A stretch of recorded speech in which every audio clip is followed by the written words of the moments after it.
What's up, guys? This is Nathan here from BookBase, and I wanted to talk about December's book of the month for BookBase Gold, The Bluest Night by author Aaron Philip Clarke. Before I get into the novel, I did want to say that I have been reading a lot of crime fiction, and it's honestly grown on me.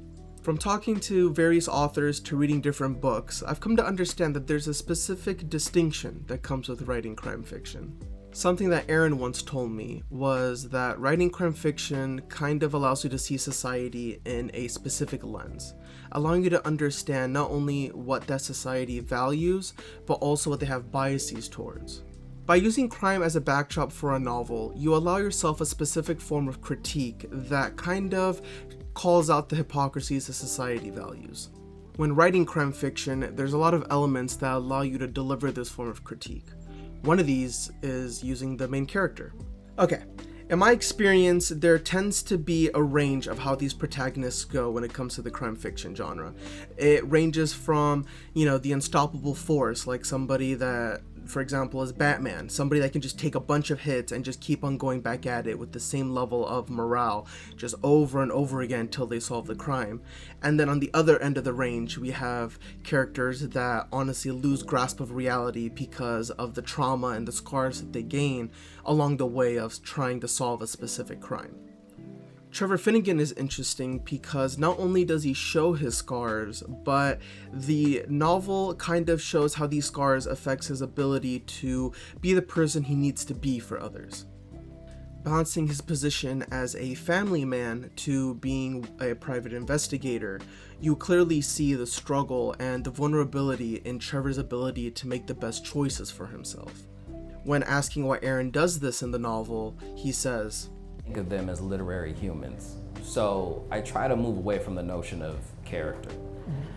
When I was building Trevor, and especially even for this book and the book that's coming, I oftentimes create diary entries for him and approach it as being in his POV and just putting it on the page. I might say, first diary entry is what he's thinking about that particular day, what may end up being part of his backstory as that story kicks off, or that novel kicks off. And I kind of start there, so it makes it feel as if he exists. And it's not so much of, okay, here's a character, sort of thing that they kind of teach in creative writing programs, right? You do a whole character breakdown. Where are they from? What do they look like? What's their age? All that. Well, I don't focus on that. I kind of think about it in terms of what is their philosophy, what is their worldview, what is their belief, what potentially has happened to them that now has caused trauma, which explains the reason they act the way they do.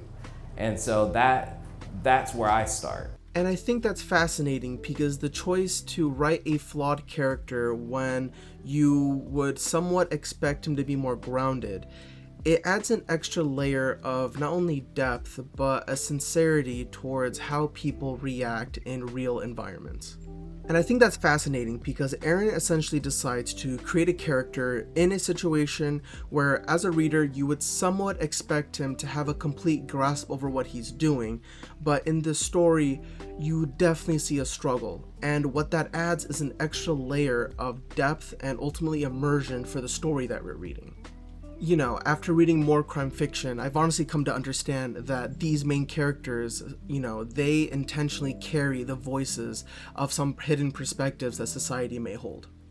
Last month in November, we covered Carl Vonderow's Murderabilia, a perspective of somebody that is the child of a serial killer, and kind of reminds us that sometimes the biggest victims of somebody that commits these acts of violence are the people related to the killer themselves. In The Bluest Night, we see a man who struggles doing the right thing all the time. He suffers from disappointment that life hands him, whether it's through a father that tries to come back into his life after he wasn't there when he was a child earlier, an institution that prioritizes saving its secrets over its promise to serve, and a country that treats him different because of how he looks.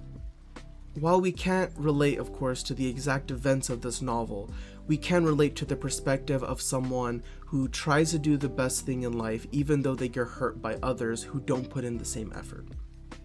We also see an ending of Trevor, choosing a life where he's able to look back and make peace with his trauma, so that when he sees other people with this sense of trauma, you know, he tends to look at them with pity, not because they're not because they're helpless or whatever, but because he knows what that's like. He knows what it's like to live a life where that trauma just rages within you and you just can't control it, and it allows you to create negative actions towards others in life.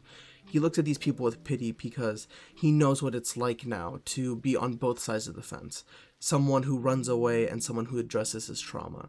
And at the end of the book, we see a sense of peace within Trevor because he chooses to walk the path of somebody that chooses to, you know, work on himself and consistently try to get better for those around him, rather than somebody that continuously tries to just deliver negative acts because they can't get over their own hurdles.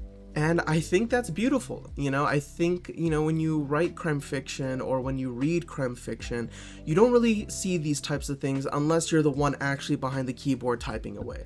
But I think it's really interesting because when I moved the camera. And I think that's a beautiful takeaway to hold within ourselves as we approach the end of the year.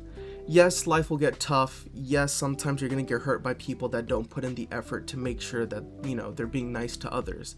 But that shouldn't stop you from trying your best, because I promise you, you know, in life, people always value you when you put in the energy of trying to do the best thing for others, even though sometimes you don't get to that level. It's a hard pill to swallow because we always want to be there in the best ways for everybody. Of course, if we put in the energy, we want to do everything that we can possibly in that moment.